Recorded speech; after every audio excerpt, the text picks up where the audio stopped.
자, 안녕하십니까. 세종국토개발 대표 전은성입니다. 자, 오늘도 조금 준비는 안 돼 있는데 그래도 꼭 알아야 될 거여가지고 또 이제 방송을 촬영하게 됐습니다. 이제 오늘 신문인데 공공분양 보이는가요? 자, 공공분양 70% 후분양으로 공급한다. 뭐 이런 내용들. 한국경제신문에서는 요런 내용과 또 하나 조금 이제 크게 나온 내용 중에 하나가 이제 다주택자 임대 등록 2020년 의무화, 주택 임대 가격 국가가 직접 통제한다. 뭐 말이 되게 무섭게 나왔어요. 그렇죠? 다주택자 임대 등록 2020년 의무화, 주택 임대 가격 국가가 직접 통제한다. 국가가 직접 통제한다. 이렇게 나왔고요. 그리고 이제 매일경제신문을 봤더니 정부 다주택자 전방위 압박, 임대 등록 의무화 카드 꺼내. 이 되게 보면은 자극적이에요. 보면 내용은 자극적이지가 않은데 기사가 이렇게 다주택자들을 안 좋게 한다 하면 이제 다주택자를 안 좋게 하는 기사를 굉장히 제목을 자극적으로 써요. 이렇게 쓰는 이유가 이렇게 쓰면 좋아하는 사람이 더 많은가 봐요. 그렇게 하니까 이렇게 쓰겠죠, 기사에서. 그렇죠?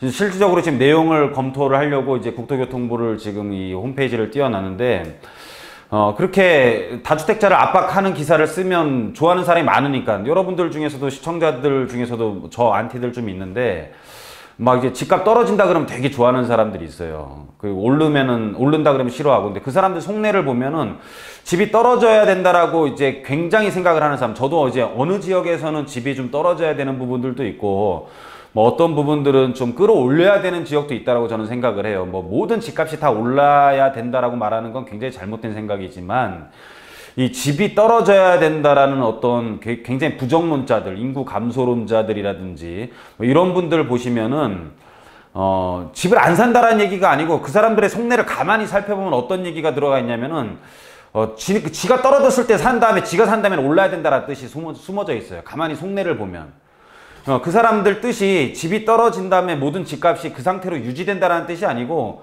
집이 많이 떨어진 다음에 그때 지가 산다라는 뜻이에요. 지가 산 다음에 그 다음에 지가 산 다음에 올라야 돼. 뭐 그런 사람들이 이게 잘못된 것 같아요, 제가 보기에는. 그래서 적절하게 이런 부정론도 가지고 적절하게 시기를 보면서 이제 봐야 되는 거지. 제가 보기에는 지금 한번 신문 다시 한번 보면 잠깐 다시 한번 신문 한번 볼게요. 밑에다 떨어뜨려 놨는데 제가 전에도 한번 말씀드렸었는데 지금 굉장히 많이 오른 것들, 거품이 낀 재건축 아파트들은 사실은 문제가 있는 것처럼 보이고, 그게 아니라 다른 주택들을 보면은 다른 지금 주택들은 오히려 지금 서울시 아파트 가격은 3주째 여기 나오네요. 그죠? 서울 아파트 값은 3주 연속 상승폭으로 확대를 하고 있어요. 그런데 이제 기사에서 서울 아파트 값이 떨어졌다라는 기사가 나올 때는 전반적인 조사를 안 하고, 이제 전반적인 조사를 하면 조금 떨어진 부분들도 있을 수 있어요. 그래서 근데 이제 국지적으로 본다면은 재건축 아파트 대상들은 좀 떨어진 걸로 보이고, 또는 우리 실수요자 아파트들은 굉장히 많이 오르는 경우가 있거든요. 그래서 여러분들이 과연 뭐 전반적으로 실수요자가 오르는 상태에서 어떻게 선택을 할 것인가도 좀 굉장히 중요한 것 같아요. 그래서 제가 보면은 보유세에 대한 부분들을 굉장히 많이 올리고, 재건축에 대한 규제를 많이 하게 되면 재건축을 갖고 있는 의미가 별로 없을 수도 있죠. 그러면 거기에 대한 가격을 떨어뜨린다는 것은 그거를 이제 매도하는 사람들도 좀 많이 나온다라는 뜻인데, 그게 매도를 한 사람들이 과연 그 돈을 그러면 전혀 부동산 시장으로 안 가겠냐, 그런 뜻은 아니에요. 만약에 그런 움직이지 않는 부동산에 대해서 그런 부동산 매각을 하면 그 자본은 실질적으로 사용할 수 있는 부동산에, 자기가 또 실질적으로 거주할 수 있는 부동산으로 자금이 옮겨갈 경우에는 지금 재건축 대상을 제외하고 나머지 지역들은 3주 연속 이 분위기에서도 뭐 오르고 있다는 뜻이에요. 그래서 여러분들이 부동산들에 대한 사안을 볼 때 굉장히 거시적인 부분들도 중요하지만은 본인이 해당되는 부분들에 대해서 조금 미시적으로 접근도 해볼 필요가 있는 것 같습니다. 그리고 제가 누누이 말씀드리지만 안 사고 부자가 될 수 있을까요? 근데 언제 사는가가 중요하죠. 그래서 부동산 폭락 만약 떨어진다라고 가정을 해봅시다. 만약 떨어진다고 가정을 했을 때 떨어지고 바닥 신호가 우리는 바닥 신호를 기다리는 사람들이 좀 많은 것 같은데 아마 그거 오기 전에 사실 또 있는 사람들이 다 물건을 채가는 경우도 생깁니다. 뭐 돈 많은 사람들은 만약에 그런 신호가 왔을 때 가만히 있겠습니까? 그래서 여러분들 참 시기적으로 어떻게 해야 되는지 이건 뭐 죽을 때까지 아마 숙제인 것 같지만은 저는 좀 용기를 많이 내서 한번 도전해보는 것도 저는 중요하다고 생각을 합니다. 왜냐하면 여러분들 차는 잘 사잖아요, 그렇죠? 차 사면 바로 중고차로 돼서 가격 떨어지는 거잖아요. 본인이 쓰다가 나중에 이렇게 그 차에도 큰 돈이 들어가는 거거든요. 집도 마찬가지. 집은 그 대신 차보다 훨씬 오래 사용할 수 있는 거잖아요. 그래서 사용하고 있다가 뭐 우리가 매각할 때쯤에 뭐 사실 10년이 지나고 20년이 지나면 뭐 떨어져 있겠습니까? 차는 거의 폐차를 시키지만 저는 집을 살 수 있다라면 좀 용기를 내는 것도 좋다라고 생각을 하고 그게 아니라 아주 뭐 대출을 많이 받아서 사야 되는 사람들은 뭐 시기적으로 공공주택이라든지 이런 것들을 노려볼 만한 것 같고요. 여하튼 간에 지금 그 자료가 나왔는데 이제 국토교통부 이제 요 자료입니다. 2차 장기 주거 종합계획이라는 게 나오면서 뭐 임대 사업자들 뭐 나라가 직접 관리한다. 뭐 예? 나라 다 직접 관리하죠. 나라 직접 관리 안 하는 거 있습니까? 여러분 부동산 등기제도 있잖아요. 여러분들 부동산에 대한 소유권은 나라가 직접 관리하고 있어요. 나라가 직접 다 공시를 하고 있고 소유권에 대해서 나라가 다 세금 매기고 있고 나라가 다 관리합니다.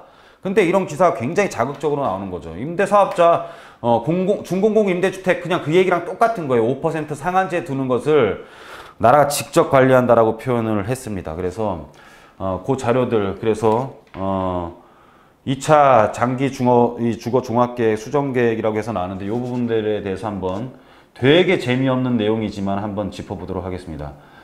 자, 여기 보시면 이제 어제 이제 발표한 거죠. 28일 날 발표한 건데 왜 이러죠? 다시 한번 국토교통부로 들어가서 28일 자료를 보면 지금 29일 자료죠.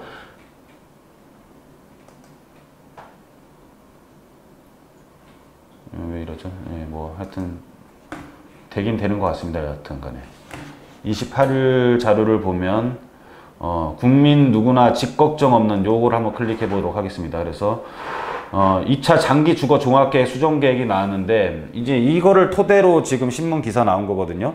그래서 국토교통부는 이런 거를 발표했다라고 하면 국토교통부에 그 자료가 있다라는 뜻이에요. 그래서 여러분들이 항상 그 원문을 좀 찾아보는 습관을 가져야 돼요. 그래서 제가 쭉 지금 일로 들어가서 보는 이유는 기사에 쓴 기사가 이 내용을 토대로 썼기 때문에 이 토대는 어디에 있냐면 국토교통부에 들어가서 6월 28일 자료에 있는 거고요. 이 자료를 열면은 전문이 다 나와요. 그래서 전문이 다 나오는데 자, 이렇게 전문이 다 나옵니다. 조금 크게 보도록 할게요. 보기. 확대가 여기 있네요. 확대를 좀 더 크게 해보면 이렇게 해서 쭉 한번 살펴보도록 하겠습니다. 엄청 재미없는 내용이지만은 조금 알아야 될 내용이기 때문에 한번 전반적으로 다 보도록 하겠습니다. 그래서 조금 더 크게 해볼까요? 이왕 크게 하는 거. 예. 자, 보도자료로 해가지고 일단은 이제 6월 28일 날 이제 발표를 한 거고 누구나 집 걱정 없는 더 나은 주거생활 실현을 위한 2차 장기 종합계획 쭉 수정계획을 수립을 했습니다. 이 13페이지에 달하는데요. 되게 재미없어요. 저 이렇게 재미없는 내용 하는 거 싫어하고 조금은 좀 재미있게 자극적이게 하는 것도 좋아하거든요. 뭐 여러분들 저 싫어해도 계속 보는 사람들도 있대요. 보니까는. 뭐 이렇게 유재석을 더 좋아하는데 강호동 프로그램 보는 사람처럼 아마 그런 심보 아닌가 싶기도 해요. 맨날 싫어하면서 맨날 댓글 이상한 거 쓰면서 보기는 다 봐. 뭐 혼자 구독해놓고. 싫어하면 보지 않으면 되는데 이상하게 다 보더라고요. 여하튼 간에 뭐 좀 재미없지만 끝까지 봐주십시오. 이거는. 자, 2차 장기 주거 종합계획 수정계획을 이렇게 발표를 했는데 뭐 골자는 뭐냐면 누구나 집 걱정 없는 더 나은 주거생활 실현을 추진. 굉장히 거창합니다. 자, 맞춤형 주거지원 강화로 저출산 고령화 등 사회문제 적극 대응한다. 그래서 뭐 되게 웃긴 말들도 많아요. 그래서 생애 단계별 소득 수준별 맞춤형 주거 지원을 통한대요. 그러니까 내가 나이가 들어가면서 나한테 딱 맞게 집을 뭐 공급을 한다라는 뜻이에요. 생애 단계별 소득 수준별 맞춤형 주거 지원을 하겠다. 뭐 할 수 있을지 모르겠지만은. 자, 주택시장의 안정적 관리 및 안전하고 쾌적한 주거 환경을 조성하겠다. 중장기 신규주택 수요에 맞는 주택 공급을 하고 서민 중심에 대한 그 금융제도라든지 이런 것들을 좀 개편을 하고 정비 도시 재생 사업을 하겠다 이런 내용들이에요. 후분양 활성. 후분양 활성은 계속 나왔던 얘기인데 후분양 잘 안 될 것 같긴 합니다. 여하튼간에 쭉 보도록 하겠습니다. 5가지로 지금 5대 정책 방향을 다음과 같이 제시하였다. 자, 빠르게 한번 먼저 보고 1번은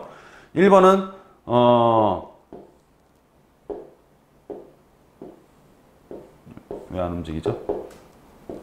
자, 수요자 맞춤형 지원으로 사회 통합형 주거 사다리가 사실 뭔지 모르겠어요. 주거 사다리가 뭔지. 수요자 맞춤형 지원으로 사회 통합형 주거 사다리 마련. 그래서 주거 수요를 반영한 맞춤형 임대주택. 결론은 요번 골자는 임대주택에 대한 얘기가 되게 많아요. 임대주택 주거지원 프로그램. 그래서 생애 단계, 청년, 신혼, 중장년, 고령에 맞추어 패키지로 지원을 한대요. 예? 주거 수요를 반영한 맞춤형 임대주택과 주거 지원 프로그램을 개인의 생애 단계 그러니까는 청년부터 뭐 고령 때까지 임대에 살으란 뜻입니까? 나 이게 이해가 안 가는 말 중에 하나예요. 주거 수요를 반영한 맞춤형 임대주택과 주거 지원 프로그램을 개인의 생애 단계에 맞추어 패키지로 청년 때부터 고령 때까지 임대주택 지원하겠대요. 와, 말이 안 되는 것 같아요. 그 사람 청년부터 고령 때까지 이렇게 살면 되게 좋을까요? 저는 집이라는 거는 애착이라는 게 있어야 된다고 봐요. 애착은요, 빌린 물건에는 애착을 가질 수가 없습니다. 여러분들 렌트카 세차하는 사람 봤습니까? 렌트카를 세차 안 해요. 렌트카는요, 그냥 타다가 그냥 반납하는 거예요, 그냥. 본인 거여야지만이 애착을 갖고 사는데, 한번 무주택자들 어떤 생각 갖고, 저는요, 자기 집을 가지고 자기 집 꾸미면서 사는 그 맛이 굉장히 크다라고 생각을 합니다. 그래서 이게 참, 물론 집이라는 게 꼭 재산 증식이 아니라 본인의 삶의 하나이고 본인이 그걸 가지고 사는 즐거움도 굉장히 크거든요, 사실. 근데 이 자꾸 주거의 안정을 임대로 몰아가고 있는 정책으로 보입니다. 그래서 주거 정책의 공공성 강화, 주거복지 사각지대를 해소한다. 이건 뭐냐면 이건 별거 아니에요. 사회적 경제 주체 및 이제 NGO는 논 가버먼트 오르가니제이션인가 뭐 해가지고 여하튼간에 정부가 아닌 기관에 대해서 정부에서 지원을 많이 해가지고 이 주거 정책의 공공성 강화, 주거복지 사각지대를 해소하는데, 사각지대 해소의 주요 내용을 보면 뭐 150세대 이상에 대해서는 의무적으로 뭐 관리 주체를 쓰겠는데 그거를 100세대 이하로 한다라고 하는데 별로 중요한 내용 아닙니다. 쭉 빨리 보도록 하겠습니다.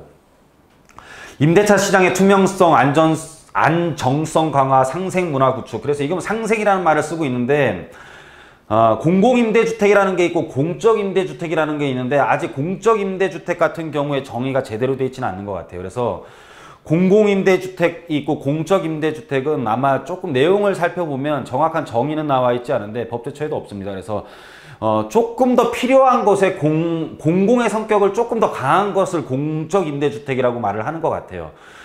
내용을 쭉 읽어보면 두 가지의 단어가 나와요. 공적임대주택이라는 게 나오고 공공임대주택이라고 나오는데 한번 공적임대주택의 내용을 들어보면 여하튼 그렇다라는 뜻입니다. 그래서 임대기간 및 임대료 인상률 제한을 받는 임대주택을 400만 원 확보하겠다. 이거는 뭐냐면 임대료 인상을 제한을 주는 것은 이건 준공공임대예요. 준공공임대.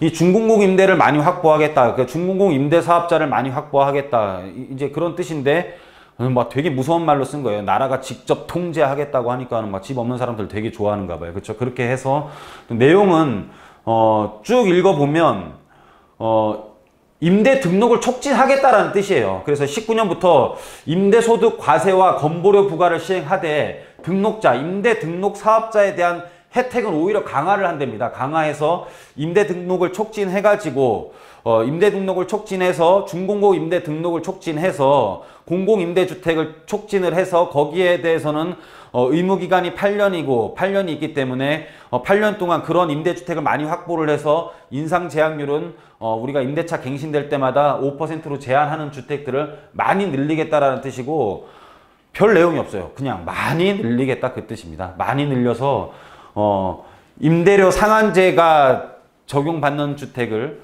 많이 늘리는 게 요번 발표의 그냥 골자라고 보시면 돼요. 전혀 별 내용 없습니다. 그래서 빨리 넘어갈게요.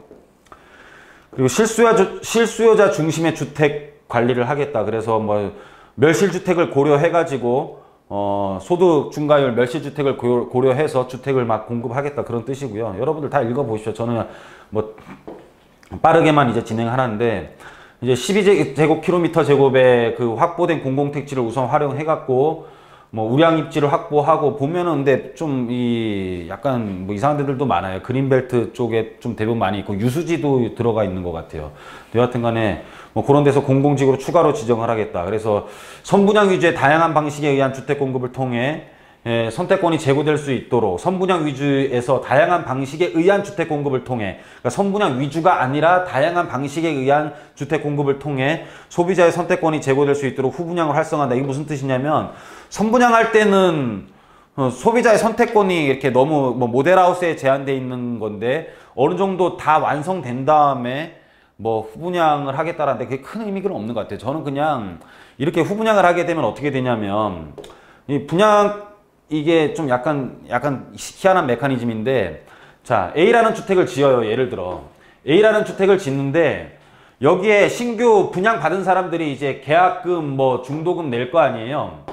그런데 계약금 중도금에 대한 자금을 분양받은 사람들 수분양자의 자금을 이용해 가지고 A라는 주택을 짓게 되는 거죠. 그러면은 이 사람은 다른 데서 이자가 발생을 하겠죠. 다른 기회비용이 다른 데서 발생을 하겠죠. 이제 이 돈을 여기다 넣었으니까는 은행에다가도 못 넣는 것이고 본인이 활용도 못 하는 것이고 그래서 여기에 대해서 기회비용을 잃고 있는 거예요. 사실은 기회비용을 잃고 있는데 이 사람들은 그런 생각을 안 해요. 그냥 자기 자금이 들어가서 3억을 만약에 10억에 샀다. 10억에 샀으면은 나는 10억에 완성된 주택을 받는다라고 생각을 하지만은 10억 플러스 기회비용이 들어간 거랑 마찬가지죠. 근데 이제 분양받는 사람들이 자기 돈을 안 내면은 이 사람들은 분양받는 사람들의 수분양자의 기회비용을 이용하는 게 아니라 다른 기관의 기회비용을 이용을 해야 돼요. 그러면은 다른 기관의 기회비용을 이용하게 되면은 이 사람들은 10억에 가져가는 게 아니라 다른 기관의 기회비용을 플러스 한 금액으로 나중에 최종적으로 받아가게 되겠죠. 무슨 말인지 가십니까? 그래서 그렇게 됐을 경우에는 당연히 10 플러스 다른 기관의 기회비용을 더해서 분양을 받게 되는 현상이 생기겠죠. 내 기회비용을 미리 넣으면은 나의 이자에 대한 건 감안하지 않고 뭐 사실 그냥 10억에 받은 걸로 생각을 하게 되는데 후분양을 하게 되면 당연히 플러스 알파에 대한 기회비용이 플러스 타기관에서 빌린 금액에 대한 기회비용이 플러스 돼서 당연히 수분양자한테는 높게 될 수밖에 없는 구조죠. 그게 그렇게 안 된다 그러면 잘못된 거예요, 사실은. 그래서 그러면은 후분양을 받을 동안 내 자금은 또 내가 다른 데서 잘 활용을 해야 되겠죠, 또. 그런 것들도 필요할 것이고 후분양은 저는 그렇게 좋은 것 같지 않습니다. 그냥 저는 선분양 할 수 있게 하고 뭐 관리 감독이라든지 뭐 보증에 대한 부분들을 좀 강화시키는 게 좋지 않겠냐라고도 판단이 되는데 그래서 공공 부분은 우선 LH, SH에서 뭐 한다고 하는데요. 뭐 얼마 하지도 않아요. 천몇백 세대 한답니다. 이거 쭉 읽어보시고 중요한 거 아니니까. 그 미래에 대한 주거 환경 조성과 주택 관리 강화 이건 전반적으로 주택에 대한 시공 품질을 올린다라는 건데 요즘에 건축비 엄청 늘어나고 있거든요. 이 민간주택, 일반 조그만 다세대 주택부터 시작을 해가지고 아파트 시공비에 대한 부분들이 너무너무 늘어나고 있습니다. 제가 알기로는 한 3년 전보다요, 공사비만 한 20% 넘게 늘어나 있어요.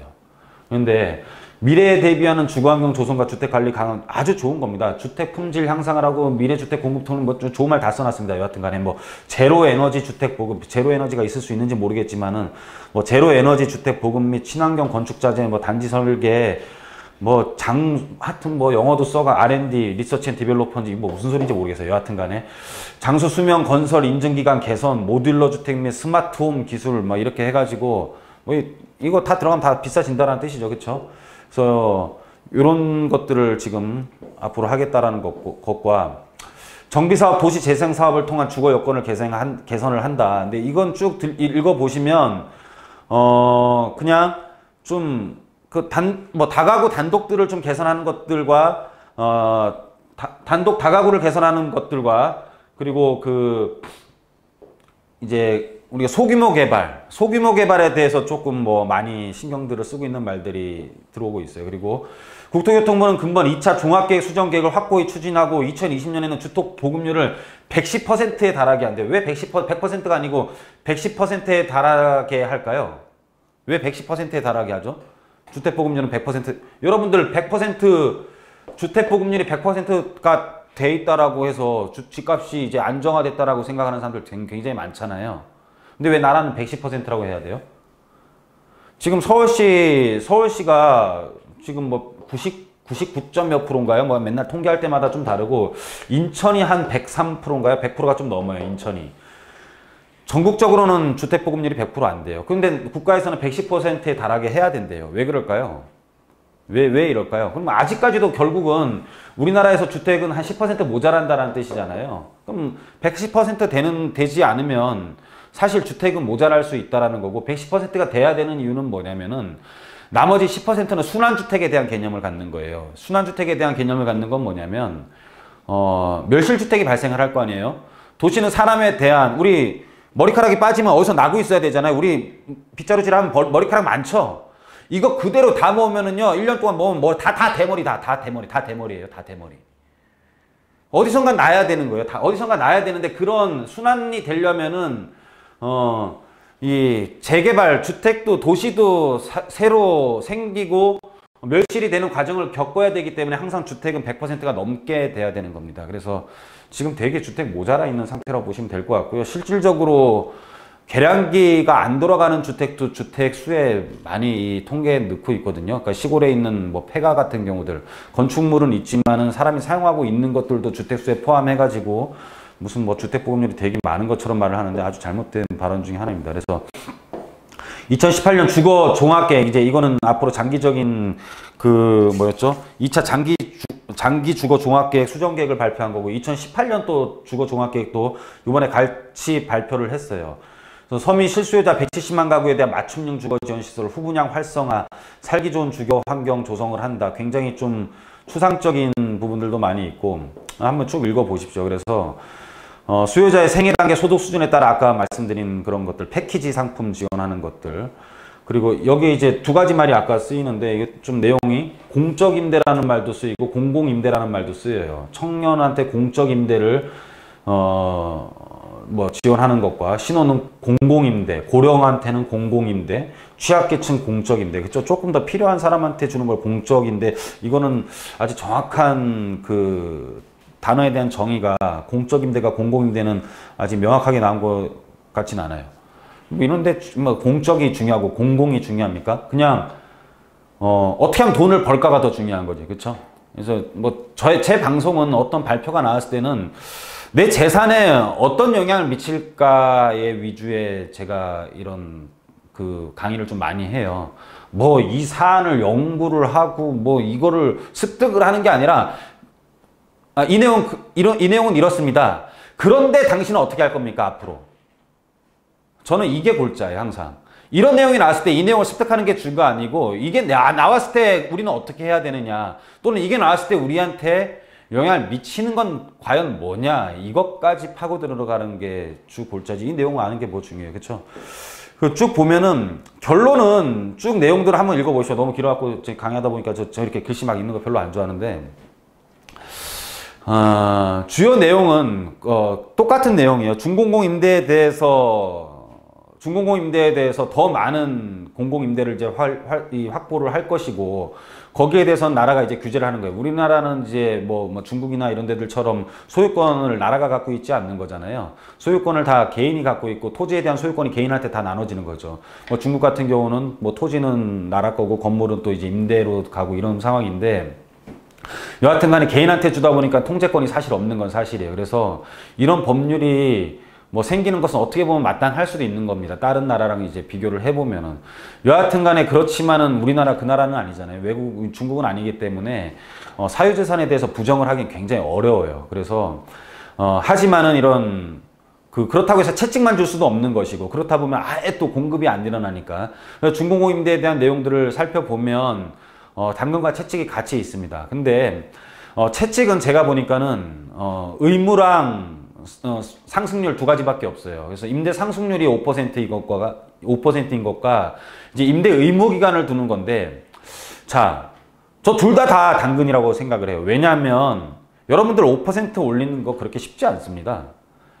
여러분들 세입자 관리나 잘하십시오. 세입자 뭐 원래벌레 그냥 2년 살다가 뭐 신경 잠깐만 안 쓰면은 그 묵시적 갱신이 됐다고 해가지고 세입자 월세 뭐 안 올려줘요. 월세도만 안 올려줄라 그래. 요즘 애들 똑똑해가지고 묵시적 갱신되면 그런 거나 관리 잘하시라는 거예요.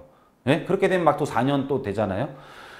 그래서 이 5% 올리는 건 어떻게 보면은 뭐 그렇다고 해서 여러분들 10% 막 이렇게 뭐 굉장히 많이 올릴 수 있습니까? 요번에 막 그렇게 많이 못 올립니다. 사람이라는 게 양심이라는 것도 있는 것이고, 또는 사회적인 분위기도 있는 것이고, 사회적인 물가 상승률이랑 분위기가 그렇게 높지 않은데 어떻게 뭐 많이 올리겠어요. 그쵸? 뭐 우리나라가 지금 과도기적인 입장은 아니기 때문에 급등하거나 이런 현상은 이제 안 생길 수가 있거든요. 임대료가. 그러면은 5%씩만 차곡차곡 뭐 올린다고 하더라도 그건 나한테 주는 일반적인 혜택입니다. 지금 은행 금리가 얼마입니까? 그리고 여러분들 연봉 상승률이 얼마입니까? 근데 5% 정도씩 올리는 거는 저는 괜찮다라고 보는 거고, 임대 의무 기간이 있다라는 것도 저는 나쁘다고 안 봐요. 왜냐하면 임대 의무 기간? 여러분들 임대로 받던 사람들이 임대인의 지위를 계속 유지하지 임대 안 할 것 같아요? 어디서 임대를 놓으면서 계속 돈이 들어오고 있어요. 이거 다시 안 하는 사람은 없습니다. 그래서 임대 놓는 사람들은 임대 계속 하게 돼 있어요. 그렇기 때문에 의무기간이라는 말을 쓰면은 괜히 그냥 부담스러운 거예요. 그런 말 안 하면 계속 지가 할 건데, 이런 거 있잖아요. 어릴 때 공부하라 그러면 더 하기 싫은 거야. 그냥 너 임대 10년 동안 해 그러면은 그런 말 안 해도 10년 20년 할 건데, 임대 10년 동안 해 그러니까는 괜히 막 이거 하기 싫고 막 10년 동안 하기 싫은 마음이 생기는 거죠. 그쵸? 그런 거라고 생각하시면 돼요. 별 문제 없습니다. 제가 보기에는. 쭉 읽어보시고요. 주택 수요가 풍부한 지역을 준 신혼, 희망타운 공급 등 뭐 이렇게 이제 청년이랑 신혼에 대한 부분들 굉장히 많은 말을 하고 있고, 특별한 얘기는 그렇게 많지는 않아요. 그래서, 뭐 이거 후분양 하는 것들도 뭐 공공부분의 경우 LH는 18년 분양 예정 물량 중 2개 단지, 19년 후분양으로 공급하고, SH는 18년에 약 1,400호 내를 후분양으로 공급한다. 이 뭐 1,400호가 뭔 후분양에 대한 의미가 있으며, 그죠?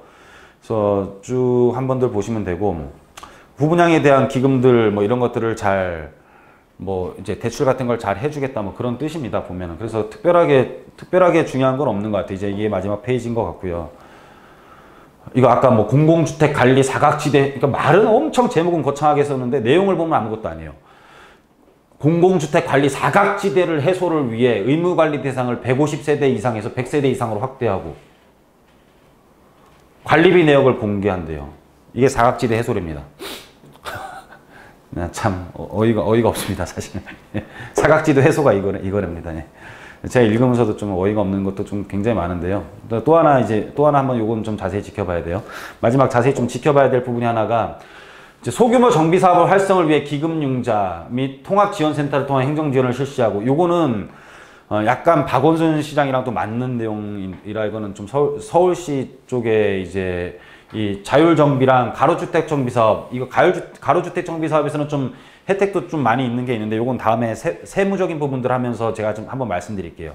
그래서 가로주택 정비 사업에 대한 부분들이 조금 활성화를 시키려고 하는데, 요거는 특수 지역에 따라 좀 달라요. 이제 일반 지역에서는 이런 것들이 더 안 좋을 수가 있고, 주변이 정비가 잘 된 곳에서 이런 것들은 앞으로 효과를 볼 수가 있습니다. 그래서 무슨 뜻이냐면, 예를 들어 이런 산동네 요만큼 가로주택 사업으로 조그맣게 했어요. 효과 있어요? 나머지 다 산동네인데 효과 없습니다. 근데 아주 좋은 기반시설이 잘 돼 있고 동네 자체가 괜찮은 동네에서 가로주택 정비 사업이에요. 굉장히 효과 많아요. 이런 지역들이 이제 눈에 보이기 시작을 하거든요. 이런 것들은 좀 상담을 통해서 한번 쭉 보시면 될 것 같고요. 이게 끝이에요. 그래서 다시 한번 이 내용들을 자세히 보고 싶은 사람은 어떻게 보시면 되냐면은 국토교통부를 들어가십니다. 국토교통부를 들어가셔가지고요. 국토교통부 홈페이지에 들어가시면은 제 눈이 저기 가 있는 이유는 저기에 모니터가 하나 더 있거든요. 그러니까 신경 쓰지 마십시오, 일단. 모니터를 보고 말 이렇게 목이 아파가지고. 예. 여기 보도자료를, 이 보도자료가 있어요. 이제 국토교통부 내용은 다 보도자료가 있는데, 보도자료를 누르시면은, 이제 오늘 게 6월 29일 거까지는 다 뜨고, 플러스를 누르면은 이제 그 전일 거, 지난 것들도 다 떠요. 그래서 지난 것들을 다 떠보면은, 제목이 6월 28일 날 조회수가 제일 많은 게 있어요. 벌써가 아니라 1689밖에 안 되네. 1689밖에 안 돼. 우리나라 인구 중에 이거를 클릭한 사람이 1689명밖에 안 돼요. 이게 되게 적은 숫자예요. 이렇게 되면 안 돼요. 막 몇만이 돼야 되는데.